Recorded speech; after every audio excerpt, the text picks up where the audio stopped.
11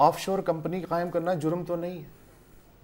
تو یہ ایکسرسائز میری سمجھ میں نہیں آئی. تو سر ظاہر ایک سمپل بات ہے, یا آپ مجھے لگ رہا ہے کہ آپ لوگ ایکٹ کر رہے ہیں کچھ وہ جو ہے نا ریگولر ایکٹرز کی طرح کہ آپ یہ کویشچن مطلب دیکھیں کیا کریں, مطلب ان پہ الزام لگا ہے تو وہ اس چیز کو ثابت کریں یا جو الزام لگا رہا ہے وہ ثابت کریں. دیکھیں نہیں, آئی تھنک اگین اگر ہم تھوڑا چیزوں کو سمپلیفائی کریں, آف شور اکاؤنٹ رکھنا کوئی جرم نہیں. ہاں یہ تو کل بھی بات ہو چکی ہے, یہ بات کل ہو چکی ہے, اور یہ بھی بات کل ہوئی ہے کہ جو چیز آپ نے پتہ کرنی ہے, جس کی تحقیقات اہم ہے کہ منی کا روٹ کیا ہے. You have to follow the منی.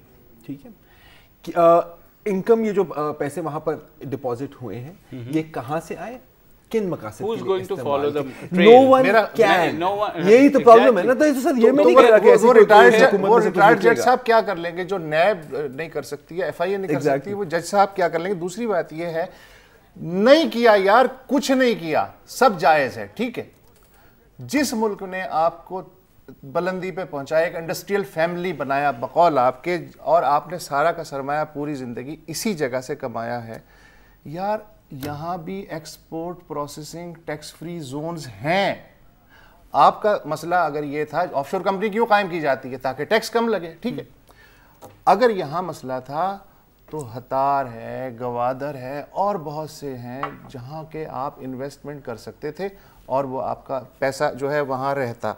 اچھا, جب آپ خود اپنا پیسہ یا اپنے بچوں کا پیسہ باہر رکھیں گے تو آپ کس منہ سے انویسٹر سے کہہ سکتے ہیں کہ بھیا پاکستان محفوظ جگہ ہے سرمایہ کاری کے لیے, تو پاکستان میں سرمایہ لے کے پاس آپ کی مورل اتھارٹی زیرو ہو جاتی ہے. میں تمہیں جب تک گڑ کھانے کے لیے نہیں روک سکتا جب تک کہ میں خود گڑ کھانا ترک نہ کروں, ورنہ میری بات کا تم پہ کوئی اثر نہیں ہوگا. ٹیکس آپ کہتے ہیں 1 ملین لوگ ہیں 20 کروڑ میں جو ٹیکس دیتے ہیں, ٹیکس نیٹ بڑھنا چاہیے, کم از کم 3 ملین ہونے چاہیے. اس کا طریقہ تو بھائی یہ ہے کہ آپ ٹھیک ہے ٹیکس دیتے ہیں تو باقی اگر ہائی سلیب بھی ہے ٹیکس کا تو آپ برداشت کریں, پاکستان میں رکھیں سارا سرمایہ, تاکہ کہیں دیکھو میں نے یہاں جتنا بھی ٹیکس ہے میں دیتا ہوں, لہٰذا تمہیں بھی ٹیکس نیٹ میں آنا پڑے گا. یعنی لیڈ بائی ایگزامپل. آپ تو کم ٹیکس کے چکر میں اگر آف شور کمپنی کھول رہے ہیں جو کہ قطعاً انلیگل نہیں ہے, اس کے باوجود آپ کیوں پھر وہاں لے کے جا رہے ہیں. اب دیکھو اگر کا سوال ہے نا, اگر آپ نے ٹیکس سے بچنے کے لیے, ابھی تو ہمیں تو یہ بھی نہیں پتا کہ اس کو قائم کرنے کے مقصد کیا تھا. اگر آپ دونوں کی تقریریں ختم ہو گئی ہیں تو میں ایک چھوٹی سی بات کروں. مجھے ایک لمحے کے لیے لگا کہ میں آئس لینڈ میں بیٹھا ہوا ہوں اور ہمارا معاشرہ اب اتنا وسیع ہو گیا ہے کہ کوئی جو ہے نا جوڈیشل کمیشن نہیں قائم ہوا آئس لینڈ. سر چھوڑ دینا سر, وہاں پہ لوگ نکل کے آئے, انہوں نے پریشرائز کیا اور وزیر اعظم کو استعفیٰ دینا پڑا. ہمارے ہم ڈرائنگ روم میں بیٹھ کے جو ہے نا چلو ڈی چوک چلو, نہیں چوک تو نہیں کہہ رہا نا, لیکن مجھے یہ بتائے نا کہ بھائی میں یہ نہیں کہہ رہا کہ کوئی سیاسی پارٹی نکلے, اگر لوگوں کو ہے they should come out at least lodge their protest. میں یہ نہیں کہہ رہا ہوں کہ جناب آپ جا کر کے بیٹھ جائیں. تو پھر یہ کمپیریزن کیوں ہے کہ آئس لینڈ کے وزیر اعظم نے استعفیٰ دیا ہے تو ہمارا وزیر اعظم نہیں کمپیریزن نہیں کر رہا میں تو, بلکہ چائنا اور سعودی عرب کی تعریف کرنا چاہ رہا ہوں کہ چین کے صدر جی پنگ کے سالے میاں جو ہیں ان کا نام بھی ہے پیناما پیپرز میں, لیکن چینیوں کو اعتماد ہے اپنی قیادت پہ, وہ باہر نہیں نکلیں گے. سعودیوں کا نام بھی ہے رائل فیملی کا پاناما پیپرز میں, لیکن ایک سعودی کو اعتماد ہے اپنی فیملی پہ, اس لیے وہ باہر نہیں نکلیں گے. سب سے اچھا ریاکشن یہاں صرف عمران خان کو تکلیف ہے 20 کروڑ پاکستانیوں میں. سنیں تو سب سے اچھا ریاکشن آیا ہے ولادیمیر پوتن کے جو ہے روس کے ظاہر ہے ان کے اوپر بھی ہے کہ $2 بلین جو ہے نا سائفن آف کیے ہیں تھرو. تو ان کے جب ترجمان سے پوچھا گیا, اینی نے جو international consortium for investigative journalist نے سوال پوچھے تو انہیں جواب دیا کہ جناب آپ کے ان شہد بھرے سوالات کے مطلب یہ نہیں ہے کہ ہم جواب دے دیں گے, کیونکہ ہم ہمیشہ سے جواب دیتے آئے کہ ہمارے صدر نے کوئی کرپشن نہیں کی, تو یہ ہم کوئی جواب نہیں دیتے. تو جڑا بولے وہی کنڈی کھولے. تو جناب یہ بیسیکلی نہیں, I don't agree with that. دیکھو آپ پوتن کا, اگر آپ ایگری نہیں کر رہے ہیں تم آئس لینڈ کا ایگزامپل نہ دو, آپ پوتن کا ایگزامپل دے رہے ہو یار, کیا ہو گیا میری جان. سازشی تھیوری کہاں ہے میری جان؟ ابھی بریک کے بعد آتے ہیں تو ساری یہ ممکن نہیں ہے زرار کہ تم پروگرام میں سازشی تھیوری میں دوں گا, لیکن ابھی تو نہیں دینا, ابھی میں دینی ہے.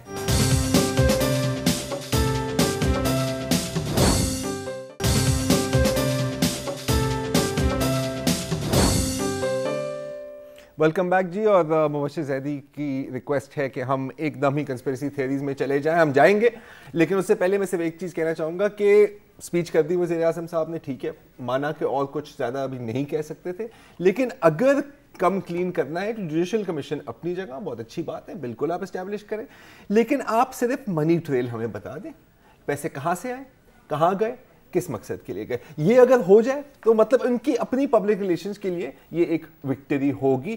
ایسا ہوگا نہیں, میں ابھی ایسا ہوگا نہیں. آپ شو کے بعد بات کر لیں. چلیں میں کنسپریسی تھیوری آپ ٹیکسٹ کر دینا, بریک میں ٹیکسٹ کر دینا. سازش کیا ہے, سازش کیا ہے, بہت سازشیں ہیں جی. شروع کرتے ہیں رحمان ملک صاحب سے. کل رحمان ملک صاحب کا کہنا تھا کہ جی یہ ایک را کی سازش ہے. آج وہ ایک نمبر ایک ہاتھ آگے چلے گئے ہیں اور کہا ہے کہ جی یہ ایک فیبریکیٹڈ اور فالس سٹوری شہید ذوالفقار علی بھٹو کی برسی پر شائع ہوئی, جس سے نظر آتا ہے کہ کتنا بڑا گرج ہے پی پی پی کی قیادت کے خلاف. یہ نہیں پتا کہ کس کا گرج ہے. آئس لینڈ کے پرائم منسٹر کے والد کا انتقال بھی 4 اپریل کو ہوا تھا. اوہ مائی گاڈ. لیکن سب سے مزے کی بات یہ کہ یہ خود پی پی پی کی قیادت میں کہیں نہیں شامل. یہ بھی ہے, یہ بھی, اور یہ بھی کہا ہے بھی میں کنٹینیو ٹو فیس یو. وہ تو یہ کہہ رہی ہے تو یہ بھی بتا دیں لوگوں کو, یہ جو اسپیڈومیٹر آپ کے ساتھ اسکرین میں لکھا ہوا ہے یہ ہے ہمارا سازش میٹر, اور رحمان ملک کی سازش کو سازش میٹر پر ہم دیں گے 11 نمبر. نہیں 11 نمبر اتنا نہیں, اور بھی بہت آگے. 1 نمبر 3 پہ کمپرومائز ہو جائے, 3 پہ کمپرومائز ہے, کیونکہ یہ رحمان ملک صاحب ہیں اور ایسی باتیں ہوتی رہتی ہیں. چلے 3 نمبر. اچھا, نیکسٹ ایک اور بہت ہی خوبصورت قسم کی کنسپیریسی تھیوری ہے. آج جنگ اخبار میں صالح ظافر صاحب نے ایک کالم لکھا, اور یار مطلب میری آنکھیں کھل گئی ہیں, میری آنکھیں کھل گئی ہیں. پڑھا لکھا کرو اسی لیے کہتے ہیں, اسی لیے کہتے ہیں, اور صحیح کہتے ہیں. اس میں کہا ہے کہ جی پیناما پیپرز میں ان لیڈرز کو نشانہ بنایا گیا ہے جو گلوبل آرڈر کو چیلنج کر رہے ہیں, جیسے کہ ولادیمیر پوتن, جیسے کہ جی جن پنگ, جیسے کہ کنگ شاہ سلمان, اور ظاہر ہے نواز شریف جو دنیا کے آرڈر کا سب سے بڑا چیلنج ہے آج کل. لیکن پھر آخرکار یہ ارجنٹینا, یوکرین, برٹن, ان کا نام کیوں ہے اس کے اندر؟ خانہ پوری سر, تاکہ بہت obvious ڈیوڈ کیمرون کے ابا کا نام خانہ پوری سر, obvious نہ لگے. بڑی چالیں ہوتی ہیں, آپ کو نہیں سمجھ آئیں گی. آگے بتائیں نا. اور پھر یہ بھی کہا ہے کہ جی پاکستان کے انٹرسٹ کو فارورڈ لے جا رہے تھے, ان کے خلاف کچھ نہیں ملا تو پھر ان کے بچوں پر ہم حملہ کیا ہے. یہ بھی پوچھا ہے, ایک سوال کیا ہے صالح ظافر صاحب نے کہ کیا عمران خان کے بارے میں یہ سوال نہیں پوچھا جائے کہ ان کے بیٹے اپنے جوئش گرینڈ پیرنٹس کے ساتھ رہتے ہیں, زائونسٹ اسکولز میں پڑھتے ہیں اور جوئش لباس پہنتے ہیں. وہ کون سا لباس ہوتا ہے اللہ جانتا ہے کون سا ہوگا, میں نہیں جانتا, صالح ظافر جانتے ہیں. بس کنسپیریسی سازش میٹر پر میرا خیال ہے کہ 7 پوائنٹ تو کہیں نہیں گئے. صحیح سے 7 پوائنٹ نہیں, کیونکہ جوئش کنسپیریسی کا نام لے لیا تو 4 پوائنٹ, 7 پوائنٹ دے دیں سر, 7 پوائنٹ دے دیں صالح ظافر صاحب. یار یہ سازش تو نہیں ہے, یہ تو لمبی ہے, یہ تو بہت لمبی چھوڑ دی ہے. میں تو چلیں آگے بڑھتے ہیں سر. چلے وہ سب کچھ چھوڑیں. اچھا بعد میں مائزہ حمید نے بڑا اپریشیٹ کیا ہے صالح ظافر کو کہ یہ ہوتی ہے responsible journalism. Very good article, کچھ سیکھو تم, آپ بھی سیکھیں, آپ کالم والم لکھتے ہیں.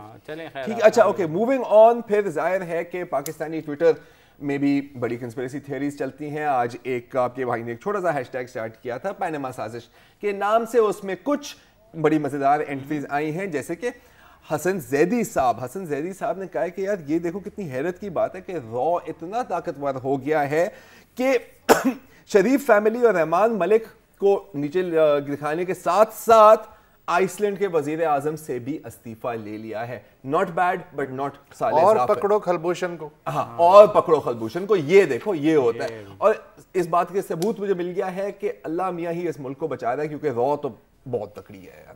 تو بٹ لیکن حسن زیدی صاحب آپ صالح ظافر نہیں ہیں, آپ کو صرف 6 پوائنٹس ہم دیں گے سازش میٹر پر. جی ان کو 6 پوائنٹس دے دیں please, thank you very much.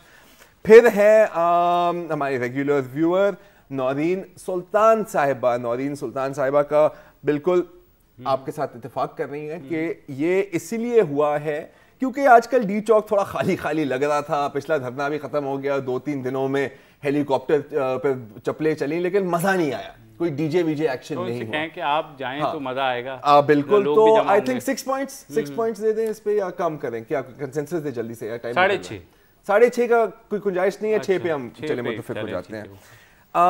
Third